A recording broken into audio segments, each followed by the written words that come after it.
कुंडली के 12वें भाव में सूर्य जब होता है तो किस प्रकार के पॉजिटिव और नेगेटिव परिणाम देखने को मिलते हैं, इसी पर चर्चा करेंगे।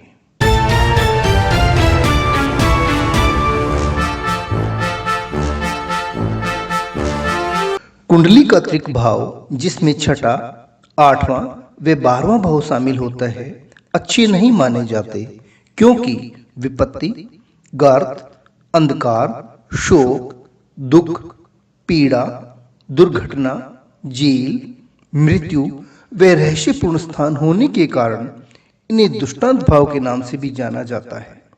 पर इनकी ब्राइट साइड ये है कि संघर्ष और बाधाओं के बाद सफलता और जीवन में ऊंचाइयों का शिखर प्रदान करने में भी इनकी ही सहायक भूमिका होती है।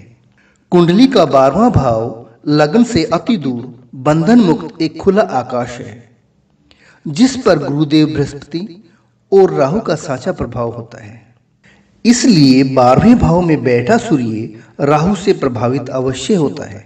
लगन से 12वां स्थान लगन का वह स्थान है जहां मनुष्य अपनी जीवन यात्रा को विराम देता है। कुंडली का 12वां भाव कुंडली की सबसे ऊंची स्थिति है, जो मनुष्य को उच्च अवस्था का अनुभव करवाती है। अव्वल दर्जे की खोज, लोकहित की भावना, लौकिक और अलौकिक दोनों तरह के सुखद अनुभव देने में 12वें भाव की ही भूमिका होती है। यहाँ तक कि मोक्ष जैसी परम अवस्था को भी 12वें स्थान से देखा जाता है। कल्पना शक्ति, साधना, अध्यात्म का एकांत व शांति प्रिय स्थान, आश्रम, मठ, डेरा, जीवन का आनंद, चैरिटी, दान, सेवा, भावना व मानसिक स्थिति, त्याग, समाज के उत्थान के लिए की गई बड़ी बड़ी खोजें, बड़े बड़े अनुसंधान व उच्च श्रेणी की शोध क्षमता को 12वां भाव ही दर्शाता है। 12वां भाव व्यय का स्थान है, खर्चे का स्थान है, जीवन के अंत को दर्शाता है। नींद, शयन कक्ष का सुख, जीवन साथी के शत्रु, गुप्त शत्रु, बाईं आंख, विदेश से आए, विदेश यात्राएं या विदेश में वास, इन सभी पहलुओं पर 12वां भाव ही प्रकाश डालता है। सूर्य मनुष्य का अस्तित्व है। कुंडली के जिस भाव में भी बैठेगा, उसी भाव से संबंधित ही मनुष्य की पहचान बनेगी।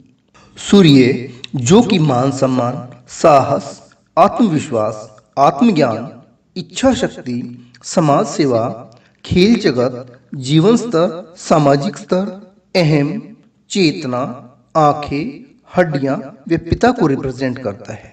सूर्य कुंडली के 12वें भाव में बैठेगा तो मनुष्य को किस प्रकार के परिणाम देखने को मिलेंगे, ये जानने से पहले ये जान लीजिए कि 12वें भाव में जब भी कोई ग्रह बैठता है तो उसके परिणाम इस बात पर निर्भर करेंगे कि वह ग्रह लगन, लग्नेश या लगन में बैठे ग्रह का मित्र है या फिर शत्रु। अगर वह मित्र है तो अच्छे परिणामों की उम्मीद की जा सकती है, और अगर शत्रु है तो नकारात्मक परिणाम ही देगा।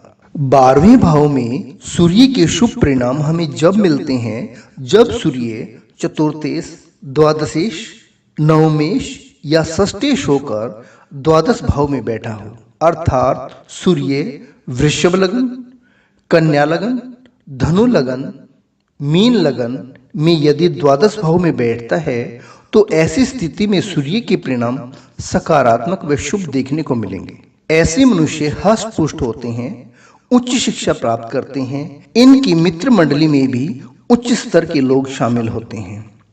जीवन यापन के सुख साधनों से संपन्न, धनी व प्रतिष्ठित होते हैं। ये लोग अच्छे डॉक्टर, अच्छे वैद्य या राजदूत बनकर देश का नेतृत्व करने वाले, गूढ़ विद्याओं में पारंगत, अच्छे शोधकर्ता, अच्छे लेखक, अच्छे कलाकार, इंफॉर्मेशन टेक्नोलॉजी से जुड़े हुए कार्य, इंपोर्ट एक्सपोर्ट, परोपकारी व धर्म गुरु हो सकते हैं। यहाँ बैठा सूर्य एक ऐसा कल्पनाशील राजा होता है जो खुद के अस्तित्व की खोज के लिए आत्म मंथन करता है, अकेले रहना पसंद करता है।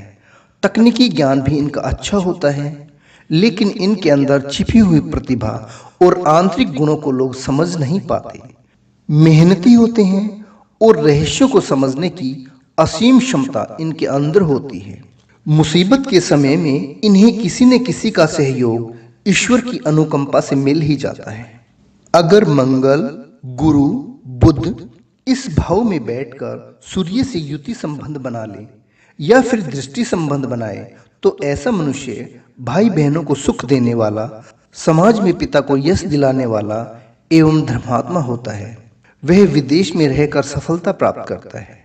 सामान्यतः 12वें भाव में सूर्य के अच्छे परिणामों की आशा तब भी की जा सकती है जब सूर्य कुंडली में विपरीत राजयोग की स्थिति में हो। कुंडली के 12वें भाव में बैठे सूर्य के नकारात्मक परिणाम तब देखे जाते हैं जब लगन, मिथुन, कर्क, वृश्चिक, मकर या फिर कुंभ हो। अतः कुंडली के द्वादश भाव में बैठे सूर्य की स्थिति तृतीयेश, द्वितीयेश, दशमेश, अष्टमेश व सप्तमेश की होती है। ऐसे मनुष्य का जीवन संघर्षपूर्ण होता है। मनुष्य अनाप शनाप तरीके से खर्च करके धन को नष्ट कर देता है। ये लोग धन संचय कर नहीं पाते। अपव्यय के कारण मनुष्य को ऋण लेना पड़ता है। अगर ऋण ले तो उसको चुकाने की स्थिति में नहीं होते। नौकरी और व्यवसाय में अनुचित साधनों से धनोपार्जन करते हैं।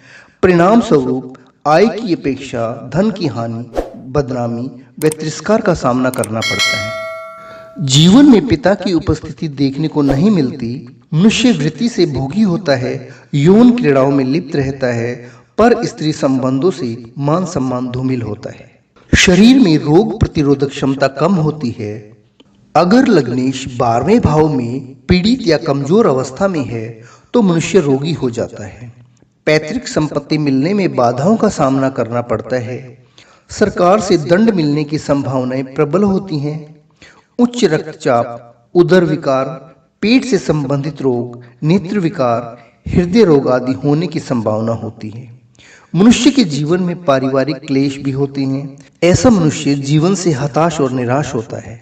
इनके क्रियाकलापों या इनकी एक्टिविटीज का समाज पर क्या इम्पैक्ट आ रहा है, लोग इनके बारे में क्या सोचते हैं, समाज का दृष्टिकोण इन लोगों के बारे में कैसा है, इन्हें कोई फर्क नहीं पड़ता। जिन लोगों के 12वें भाव में सूर्य होता है उन लोगों को इस बात का विशेष ध्यान रखना चाहिए कि निम्न स्तर के कार्य, जिन कार्यों पर शनि या राहु का प्रभाव हो, बिल्कुल नहीं करने चाहिए। क्रिएटिव व एनालिटिकल कार्य ही इनको अच्छा परिणाम देने वाले होंगे। पार्टनरशिप में व्यवसाय ना करें तो अच्छा है। इन लोगों को अपने वर्ड्स का पक्का होना चाहिए। हर काम को समय पर व योजनाबद्ध तरीके से करने की कोशिश करनी चाहिए। जंक फूड व तले भुने खाने से अपने आप को दूर रखना ही इनके लिए हितकर है। अनुशासित व सात्विक जीवन बिताएं। किसी अन्य के झगड़े या विवाद में अपनी उपस्थिति दर्ज न करें, अन्यथा विपरीत परिस्थितियां पैदा होंगी। किसी भी तरह की झूठी जमानत या फिर कर्ज में जमानत देने से अज्ञात व विपरीत परिस्थितियों का सामना करना पड़ सकता है। सादा और सात्विक जीवन अपनाने की चेष्टा करें। सकारात्मक दृष्टिकोण व अच्छे आचरण के साथ जीवन यापन ही जीवन को मूल्यवान बनाता है। अगर वीडियो अच्छा लगा हो तो कृपया लाइक कर दें।